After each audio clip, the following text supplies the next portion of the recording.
Welcome to Fabula Vox, the voice of untold emotions and unforgettable tales. Let the story begin.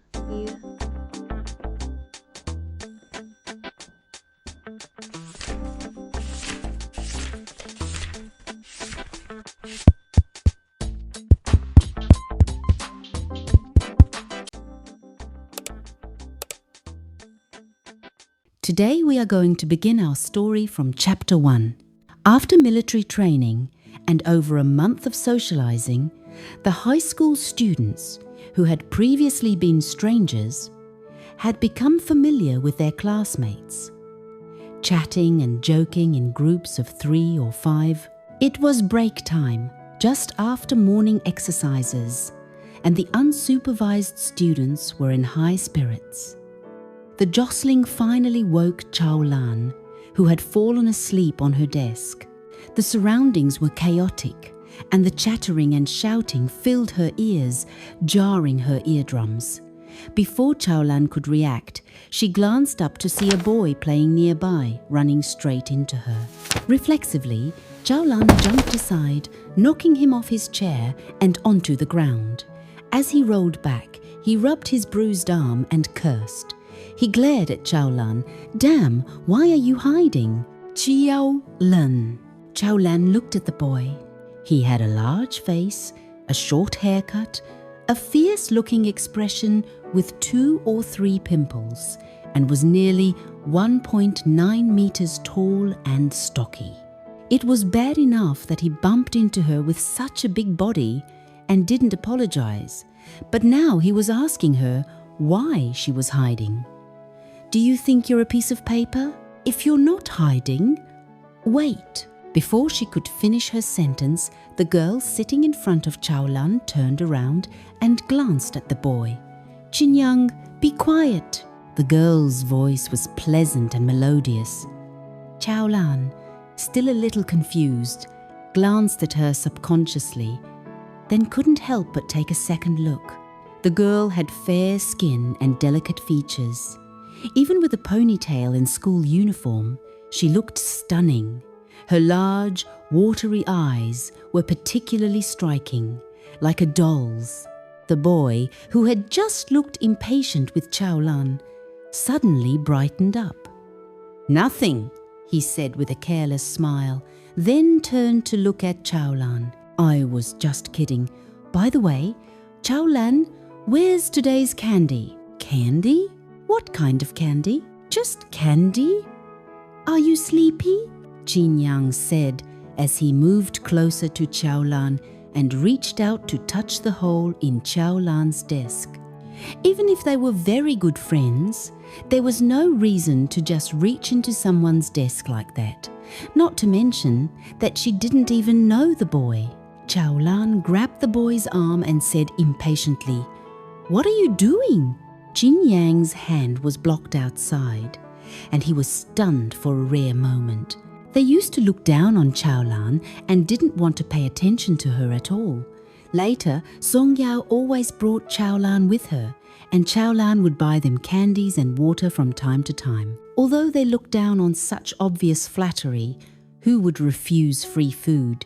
So later, sometimes when Qiao Lan didn't buy anything, they would ask her directly for it, and Qiao Lan wouldn't refuse anyway. It was normal to directly look into Qiao Lan's desk like today. He didn't expect Qiao Lan to suddenly stop him today. But Qinyang was only momentarily stunned, unconcerned, or perhaps he simply didn't care about Qiao Lan's attitude. "You didn't buy any today? Then don't forget this afternoon. I want the original flavor. Buy a few more," Qinyang said, his words perfectly natural. He withdrew his hand and returned to his seat, pulling out an English newspaper and tossing it on Qiao Lan's desk. "Please copy the newspaper for me. I've filled up my composition, or old Liu will scold me again."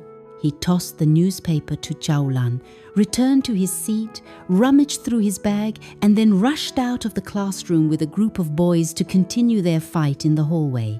Qiao Lan looked at the other students in the classroom. No one seemed to see anything wrong. They were still chatting and laughing, eating breakfast and talking. Song Yao, would you like some water? The pretty girl who had just spoken handed the glass of water from the table to the other girl. Yes, thank you. Where's Yao Yang? Why hasn't he come yet? I just saw him and Fan Fan go out.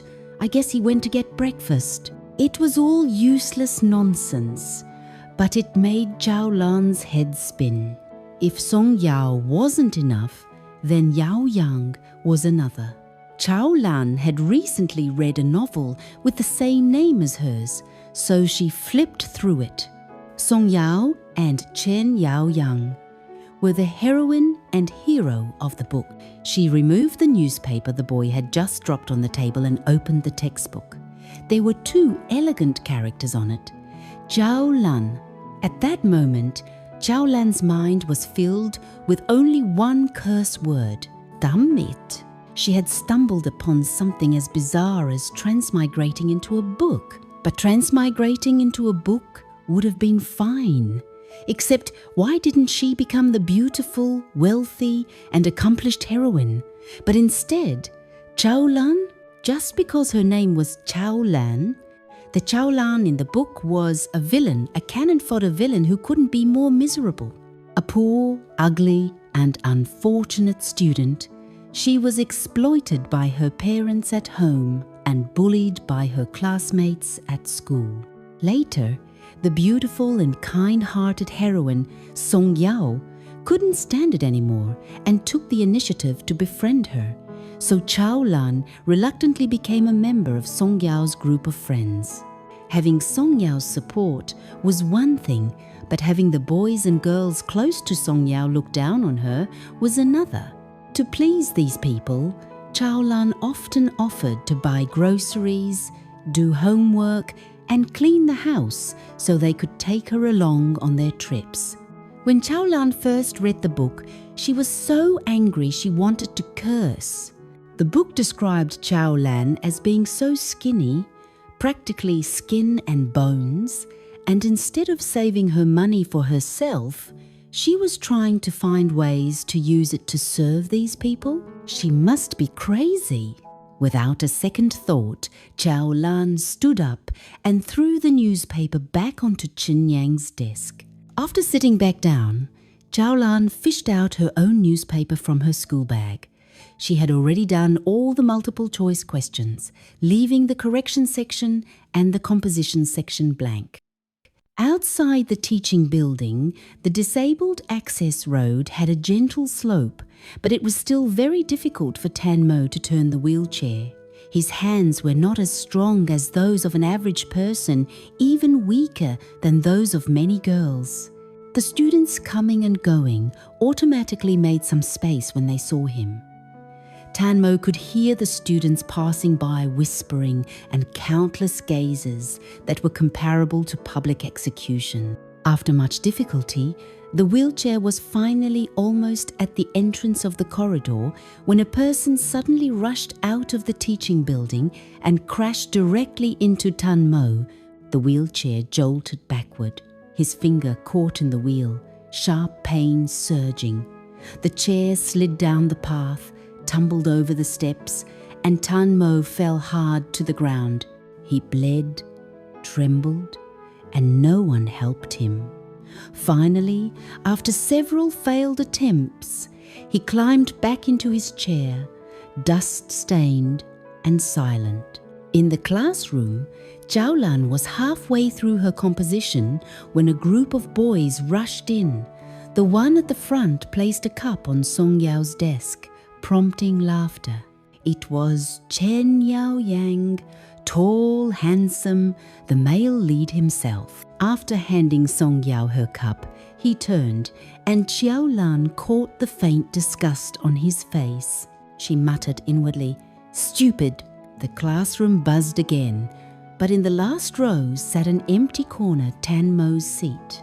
Moments later, he entered quietly, pale and thin, rolling his wheelchair through the silence. No one paid him attention. The classroom was incredibly bustling, but this bustle had nothing to do with him.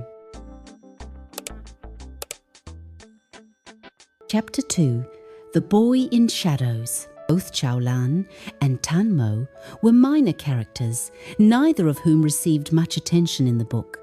It was simply because Qiao Lan shared her name and because she particularly liked Tanmo's character that Qiao Lan paid more attention to their plot than to the main character. The joking noises of the surrounding students filled her ears as everyone called Tanmo madman, idiot and lunatic, a sound that Qiao Lan found incredibly jarring. But the background noise of cruelty was about to become a very public spectacle. After finishing the last letter of her composition, the bell finally rang, and Chen Yaoyang, Qin Yang, and the other playful boys finally returned to their seats. The teacher, with a slightly Mediterranean look, entered the classroom at the bell's sound. His voice, remarkably deep, went straight to the first row of the first group. Who would be the first to face the verbal hurricane? Take out your newspapers. He rolled up his textbooks and began examining them one by one. I've told you so many times, underline the answers in the original text for reading comprehension. It's useless to keep saying it all the time. Who are you reporting to for just a few lines of your essay? Is studying for me? Old Lu scolded as he examined the situation. Someone somewhere was clearly doomed. Qin Yang slowly picked up the newspaper on the table and glanced at it. His face turned green. The newspaper was completely blank, not even a single question written on it. Qiao Lan hadn't even given him one to do. Qin Yang turned around and glared at Qiao Lan. Qiao Lan didn't notice his face flushing, but her deskmate did, quietly nudging her arm to warn her. Would Qiao Lan realize the danger before it was too late? Qiao Lan looked up and was met with Qin Yang's murderous gaze. She immediately gave him a look that said, "You're an idiot," and didn't even look at him again. Qin Yang was shocked. What the hell? Qiao Lan was mocking him. If the teacher hadn't been there, Qin Yang would have rushed over and attacked Qiao Lan. This sudden, bold defiance was entirely out of character. Qin Yang's deskmate was also surprised. Qiao Lan was usually eager to please the class, but today she was acting a bit strangely. However, she wasn't as clueless as Qin Yang. She urged Qin Yang. Don't worry about it for now. Copy quickly. Lao Liu will be here soon. He had only moments to salvage the disaster. Qin Yang finally realized the importance of the matter. He gave Qiao Lan a sharp look and grabbed his pen to frantically copy down the answers. As he copied, he couldn't help but curse Qiao Lan. It was all because of Qiao Lan. He had to do it after class. Just as he was thinking this, Lao Liu snatched the newspaper away from him. The paper was now in the hands of the judge. Lao Liu had previously only glanced at other students, but he didn't expect to examine Qin Yang so thoroughly. Qin Yang was stunned. Lao Liu flipped the newspaper from side to side, and after a few seconds of silence, he exploded. The explosion was spectacular and humiliating. You ticked the same option twice on the closed test? What's wrong? You copied it in series? You didn't write the answers to the reading comprehension questions after the questions, but right on the options. Are you blind at such a young age? You copied the answers and acted so arrogantly, you really thought I didn't see it, huh? You copied the reading passages in the composition, and you think I can't see it, right? Do you think I'm stupid or blind?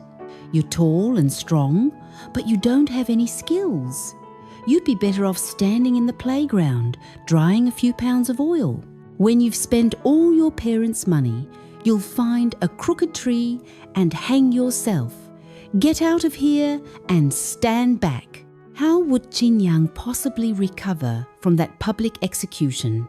And Qiao Lan almost couldn't help but laugh. No wonder the students were so scared when they mentioned this teacher. He spoke at a machine gun-like speed. It was so humiliating to be scolded like that. It felt so good. After scolding Qin Yang, old Liu didn't scold anyone else. When he checked on Tan Mo, he just glanced at him and passed him by. No one treated Tan Mo as a normal person. Why was Tan Mo so easily ignored? Tan Mo didn't react at all. He hid in the shadows under the wall, his slightly long hair covering his eyes. Qiao Lan could only see his pointed chin.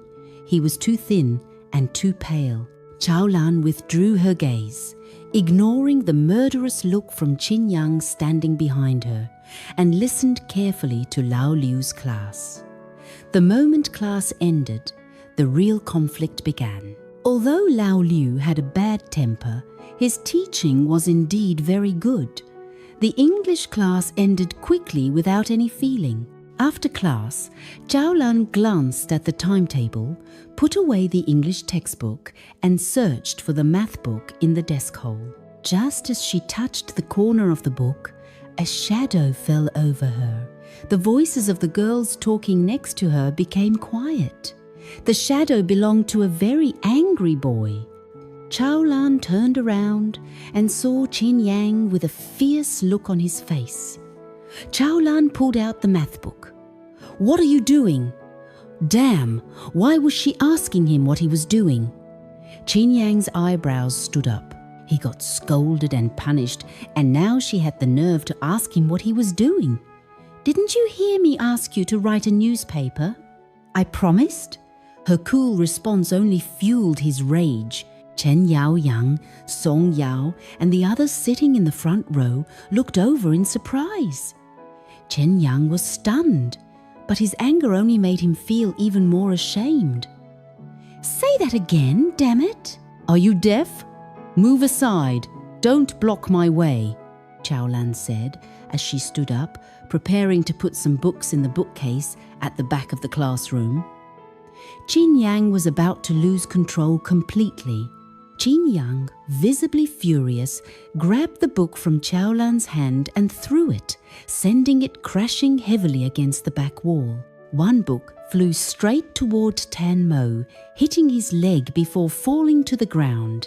A sudden silence fell in the classroom, and Qiao Lan suddenly recalled the description of Tan Mo's condition in the original novel. The flying book had just caused unforeseen damage. Asperger's syndrome causes extreme sensitivity to touch, sometimes even overreactions. The sensation of a foreign object touching their skin causes them pain and discomfort. Qiao Lan's heart tightened. She pushed Qin Yang aside and walked toward Tan Mo. Qin Yang cursed behind her. "What the hell? You really think you're a big shot just because Song Yao is with you? If it weren't for pity, who would even consider you?" Qiao Lan ignored the insults, focused only on the boy in the shadow. Qiao Lan ignored him and quickly walked over to Tan Mo, picking up the book from his feet. She looked up at the boy in front of her and asked carefully, "Are you okay?" The boy seemed to have seen or heard nothing and didn't react at all. He sat at the table like a statue, his school uniform covered in dust and blood. His pale, thin fingers gripped a pen, writing something. A book lay on the table, his body motionless. Had she just made things worse? Qiao Lan stood up and squatted slightly, meeting Tan Mo's gaze. "I'm sorry." Tan Mo finally paused in his writing and raised his head, barely perceptibly. For a moment, Qiao Lan met Tan Mo's eyes, obscured by his slightly long hair. But that was all. He lowered his head again, still saying nothing. But before she left, Qiao Lan noticed something strange on his desk. Without interrupting him, Qiao Lan stood up and quickly glanced at Tan Mo's desk. It wasn't a textbook. It was densely packed with words, interspersed with symbols and formulas that didn't belong in high school. Qiao Lan recognized the formula. It was the indefinite integral in calculus. the Newton-Leibniz formula. Qiao Lan had just learned this part before she transmigrated. This silent boy was working on university-level math. What did this revelation mean? Qin Yang had intended to give Qiao Lan a good beating, but he hadn't guessed that Qiao Lan, who was used to flattering him, had taken some kind of tantrum. Unable to keep his composure, Qin Yang lashed out at the classroom for nearly 10 minutes, finally threatening, "Don't you regret it, or we'll never take you with us again." The threat meant social exile, but Qiao Lan's perspective had fundamentally shifted. Qiao Lan ignored the childish threat. She had seen such threats played on her in elementary school. Besides, Qiao Lan didn't want the friendship earned by servilely cursing others like the Qiao Lan of the past. Furthermore, Qiao Lan wanted nothing to do with these people anymore, especially Chen Yaoyang. Thinking of Chen Yaoyang's undisguised disgust for her today, Qiao Lan couldn't understand what the Qiao Lan in the book liked about him. Was it self-abuse? Reaching into her bag, she pulled out a few Alps lollipops and was speechless. It turned out Qiao Lan had actually bought some candy. What did a lollipop have to do with her new identity? Qiao Lan couldn't even begin to understand her own train of thought. If she had put all that effort into trying to please others into studying, she wouldn't have done so poorly on every test. With a poor family, unattractive looks, and a lack of academic concentration, it was no wonder she was disliked. To be liked and accepted, one had to shine. Qin Yang unilaterally believed Qiao Lan was deliberately ignoring him. He had gathered his close friends and other female friends, unknowingly isolating Qiao Lan. He listened with satisfaction as they bad-mouthed Qiao Lan, saying she wasn't even 1/10 as pretty as Song Yao. Yet she had the nerve to like Chen Yaoyang, regardless of how much he disliked her, and that he was only helping her because Song Yao was nice. But Qin Yang's celebration was premature. Qin Yang was a little excited, eager to see Qiao Lan alienated by her former friends and forced to apologize. Turning around, he saw Qiao Lan stuffing a lollipop in her mouth. Damn! Qin Yang's newly improved mood was instantly gone. Qiao Lan didn't have time to pay attention to Qin Yang. She chewed up her lollipop and went to the bathroom. When she came back, she saw the head teacher entering the classroom. When she came out, Tanmo slowly pushed his wheelchair behind her. Why was Tanmo following her? And where was he going? What was he doing? Qiao Lan stared at Tanmo's back for a while before entering the classroom again. As soon as she entered, she heard all the students talking about Tanmo. Why did old Mu take him there? Who knows, someone said. I'm really impressed by old Mu. He's got such a damn good temper. If I were old Mu, I wouldn't bother with him. Old Mu is like the reincarnation of the Holy Father, overflowing with love. Every time he gets the cold shoulder, he still eagerly leans in. Isn't it just overflowing with love? He's disabled and mentally ill, so he deserves more attention. The students all laughed. A boy said, "He's really insane. Sometimes he looks quite normal." "Insane people don't always act insane," a petite girl interrupted. "Last time I was cleaning and accidentally bumped his arm. I didn't mean to, but he pushed me and I almost fell. He's really sick." Qiao Lan paused with her pen. "That's not the case.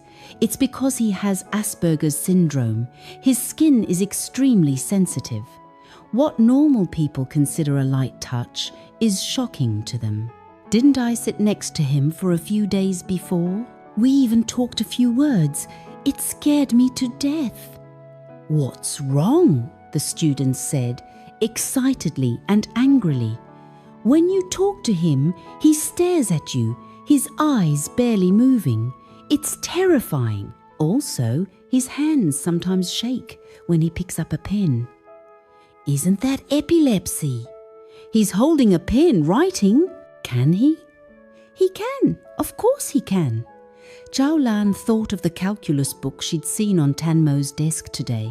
While Asperger's can cause isolation and loss of basic social skills, people with this syndrome do have superior intelligence and memory, and Tanmo is especially so. He stares at someone not because he wants to do anything, but because he can't read their emotions. He simply wants to understand what they're saying. As for the trembling fingers, that's the post-traumatic stress disorder left over from the car accident. A child with Asperger's syndrome since childhood, after witnessing his mother's death in a car accident and becoming paralyzed in both legs, will never fully recover from the pain. He was already pathetic enough, yet no one ever showed him any pity. They called him a madman, a fool, a psychopath, repeatedly prodding this teenager who was already on the verge of collapse with the most vicious taunts of his age. There was also a girl nearby, recounting her so-called experiences, saying how she occasionally saw Tanmo holding a pen and scribbling like a 3-year-old, and that she once saw him drooling foolishly. Oh my, he's drooling. What a stupid idiot! What do you think his parents want by sending him here? In the classroom, students were talking and laughing. Words like idiot and crazy echoed through Qiao Lan's ears over and over again. Unable to bear it any longer, Qiao Lan glared at the girl spreading rumors. Have you said enough? The girl paused for a moment, then screamed, Qiao Lan, are you sick? You're not sick just because you spread rumors? The girl's face paled and she cursed, changing the subject. Thank goodness I spoke up for you when Qin Yang said that today. His kindness was taken for granted. The onlookers looked from the girl to Qiao Lan, their faces filled with confusion as they gradually dispersed. Just before class, Tanmo finally returned, his injured hand bandaged. Qiao Lan glanced at him, then turned around and saw her deskmate pretending to move her desk further away. How much worse could her isolation get before she made a final move? By the afternoon, Qiao Lan had clearly felt isolated. The few girls who had previously approached her now completely ignored her. Qiao Lan's heart remained calm. She couldn't even pronounce these people's names, so how could she care? After school, the students streamed out of the classroom. Qiao Lan stuffed her homework for the day into her bag and was about to leave when she turned and saw Tanmo again. He was still sitting in the last row, his head bowed, writing something. Passers-by craned their necks to catch a glimpse, probably thinking he was scribbling like a 3-year-old. Qiao Lan sat back down again until only a few people had left the classroom and the noisy shouting in the hallway had died down.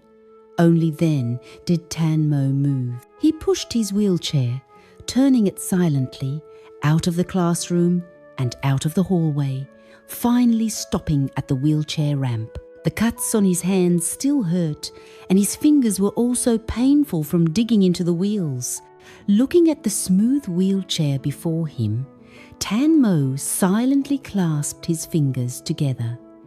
After a pause of nearly 10 seconds, he finally placed his hand back on the wheelchair. The wheelchair had just started to move when someone grabbed it. Someone grabbed the backrest and slowly pushed the wheelchair down the disabled access path. Tanmo turned around suddenly, his voice filled with fear and anger. Let go! The person behind him didn't let go and pushed the wheelchair to a flat surface before letting go. Then she turned and left without saying a word. Tanmo clasped his hands tightly on the wheelchair, his already pale complexion becoming even paler. He sat in the wheelchair in silence, staring at the person's back. He remembered this person. Not long ago, she stood in front of him and asked if he was okay, and she said, "I'm sorry."